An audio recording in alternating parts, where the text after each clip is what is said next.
Belgilanishicha, Beijingda 54-ci qatımlıq atalmış Şinjan masalasi axborot e'lon qilish yig'ini o'tkazilgan bo'lib, nuqtali holda Londonda 4 kun davomlashadigan Uyg'ur sotini ayblagan.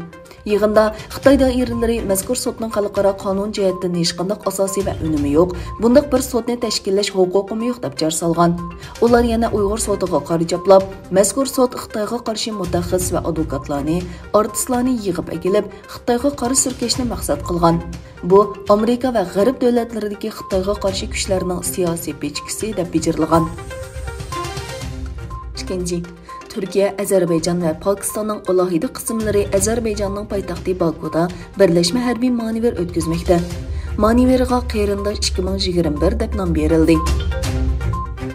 Yer shari vaqt gezitining xabariga qaraganda, Xitoyning sharqidagi Fujian o'lkasining Putian shahrida yerlik manbalik Wuhan virusi bilan yuqumlanuvchilar bayqalgandan keyin kam ko'lamda karantin qilish tadbirlari qo'llanilgan. Belorussiya prezidenti Aleksandr Lukashenko o'zlarining Rossiyadan 1 milliard dollardan oshadigan qurollarni sotib olishni planlayotganligini bildirdi va bu bizning Shimoliy Atlantik ahdi tashkiloti askarlari bilan bevosita chegaramiz bor bo'lgan G'arb yo'linishiga astoydil muomala qiladiganligimizni ko'rsatib berdi dedi. Amerika, Koreya va Yaponiya 3 davlat kelar hafta poytaxt Tokioda Koreya yarim orolini yadrosizlashtirish va Shimoliy Koreya bilan o'tkaziladigan suhbatni muzokara qiladi.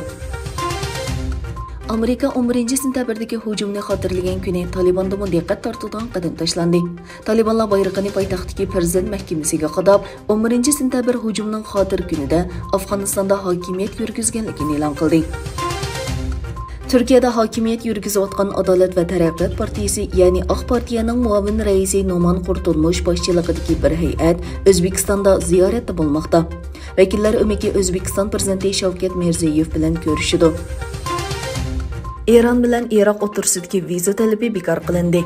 Tehronga rasmiy ziyoratga kelgan Iroq bosh ministri Mustafa Al-Qozimi Eron prezidenti Ibrohim Raisi tomonidan qabul qilindi. Yig'indan keyin birlashma axborot e'lon qilish yig'ini o'tkazildi.